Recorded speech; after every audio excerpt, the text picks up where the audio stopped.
Hey guys, Lonnie from jeepextreme@gmail.com. Hey man, I am here today to kind of give you a heads up on how to install an overhead console in a Jeep XJ Cherokee. So anyway, I'm gonna get you kind of bounce back and forth with this video and whatnot. So stick with me, man. Anyway, this is what I'm working with: overhead console. It's got your compass on the front, everything. They put material on it up there, all on the edge of it, and I'm getting glue off, whatnot. Backside looks like that, and let me show you this right here. This lip goes up underneath. I'm gonna have to cut a spot for it to slide to, I think, right there. This plugs in. It's all plug and play. I took the harness out already. Gotta clean it all up. Like I said, I'm probably gonna take off this outer shell edge so I can clean it all up. And the glue's kind of etched it, let alone me trying to get it off. So I may paint that or line it or something. I don't know yet. Anyway, stick with me, guys. It's kind of a garage project. It's cold outside, but anyhow, I'll show you. You'll have to take a bracket down inside the roof of whatever you pull it out of, whatever Cherokee you pull it out of. If you want to add it into a Cherokee that doesn't have it, it's just spot welded up there. So you just drill the spot weld out and use a couple self tappers and put it in the same exact spot so it clips in to, where's it at? These two spots right here. These two tabs on this actual edge hold that up, let alone this too. I would want to go ahead and use that. This right here isn't very sturdy. I mean, somewhat. Anyhow, stick with me, guys, and I'll bring you some more videos on, or I'll add to this video on what I'm doing. So, anyhow, appreciate everybody for subscribing to my channel and all the feedback and everything I'm getting from other people. And just to learn, like I said, I'm learning as I go here. I've got projects coming out the yin yang. I guess it's my own fault, but anyhow, well, it is what it is, right? We're all guys. We like our garage. I just got this Rubicon lift in for my two-door purple XJ, which I haven't given a name yet. I'm going to go the desert kayak with it. There's the Rubicon lift right there. It's coming along. I mean, it's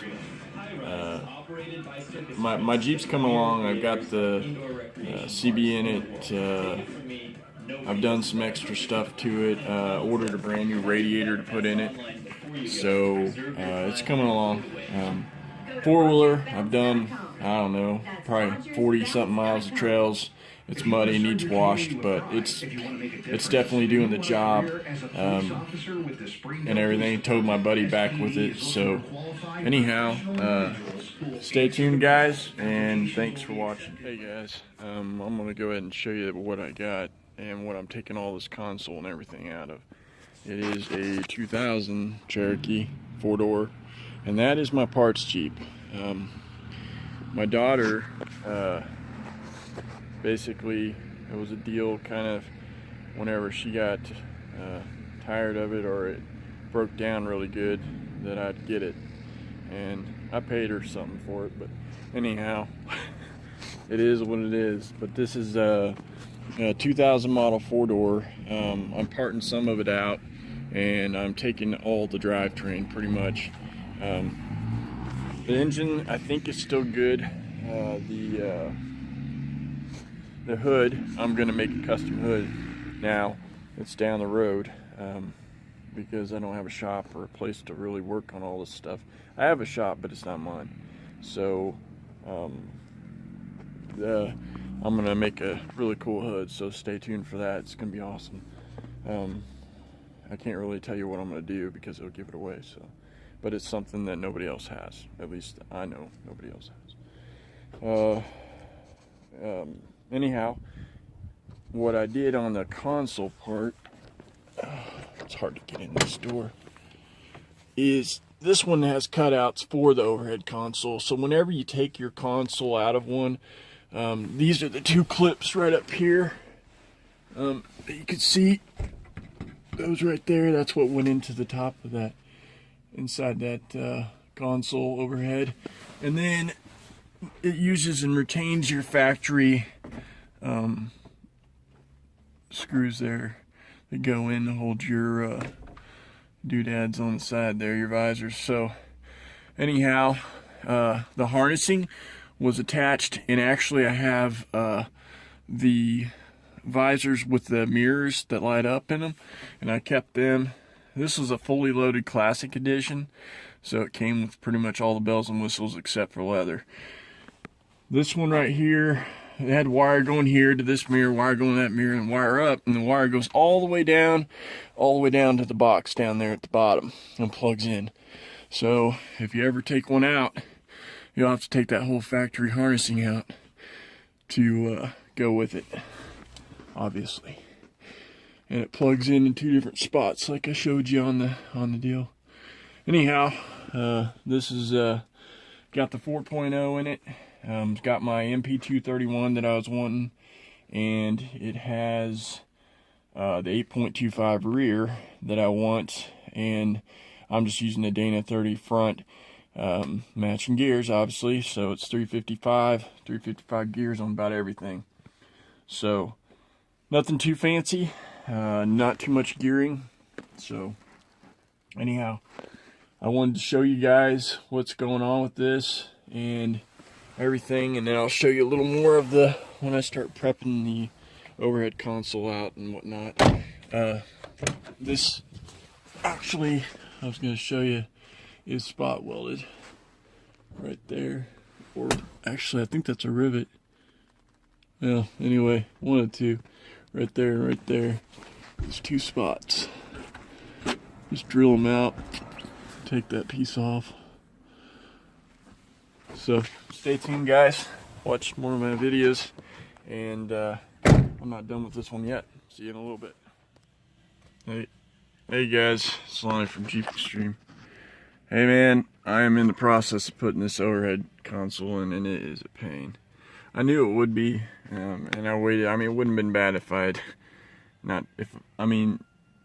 could have took the whole liner out again, but I wasn't going to. So anyhow, I've got the harness ran up through. I didn't put the big old whopping holes like they had. I just I kind of mounted the console up right here on the two, because it mounts to the two visors, and then ran it.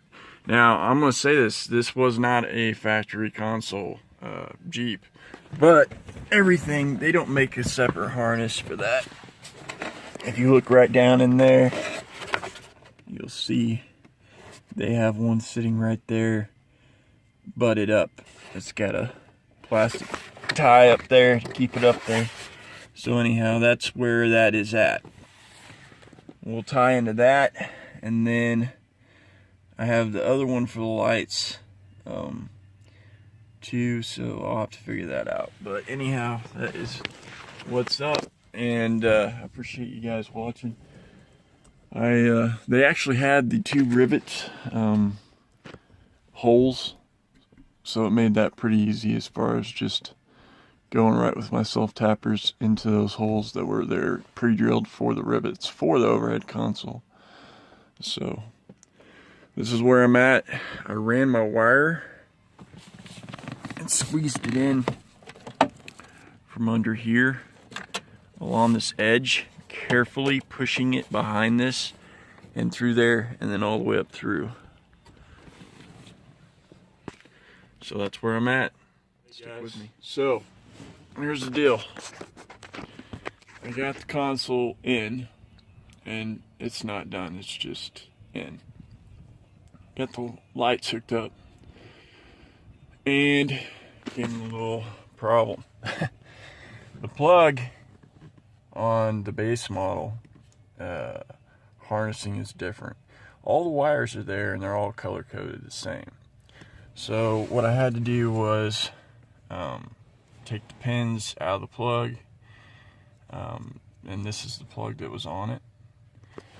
So I took the pins out of that one, and it had 2 extra slots that were spare, that were just open, as to where the other one. So make sure if you grab the override console, you grab the harness that goes, so that way you got the pin, grab,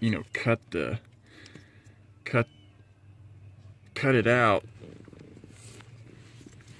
the other piece, the male end there, so you can use it to plug into its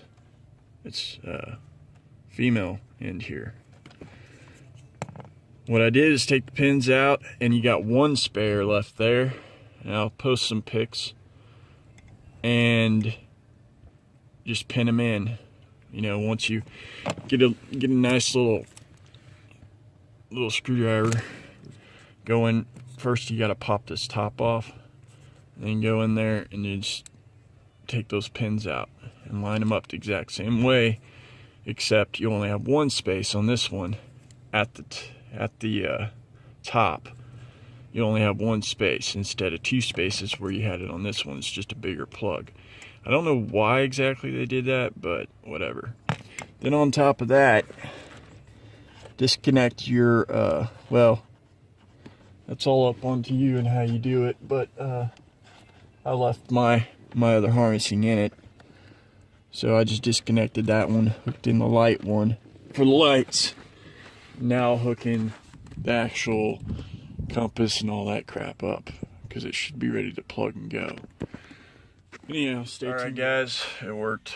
So anyhow, take your wires, plug them back up inside there, push it up here, up in there, and then on this, make sure, I'll probably have to set this up. Yeah, showing west, which it is facing west. But anyway, I'll have to get that figured out. I'm gonna switch these to LED, obviously. And guys, one more thing. If you want, you gotta have your temp sensor working. It's kind of pointless if you don't. Anyhow, the temp sensor is located in the middle, underneath the radiator. The actual plug for the temp sensor. I have a 97-201. I would assume would have the plug there and everything. It just won't have the temp sensor in it. So it will be right in the middle. Just take the temp sensor or buy one or whatever, get a new one and put her in the plug, and you're ready to rock and roll.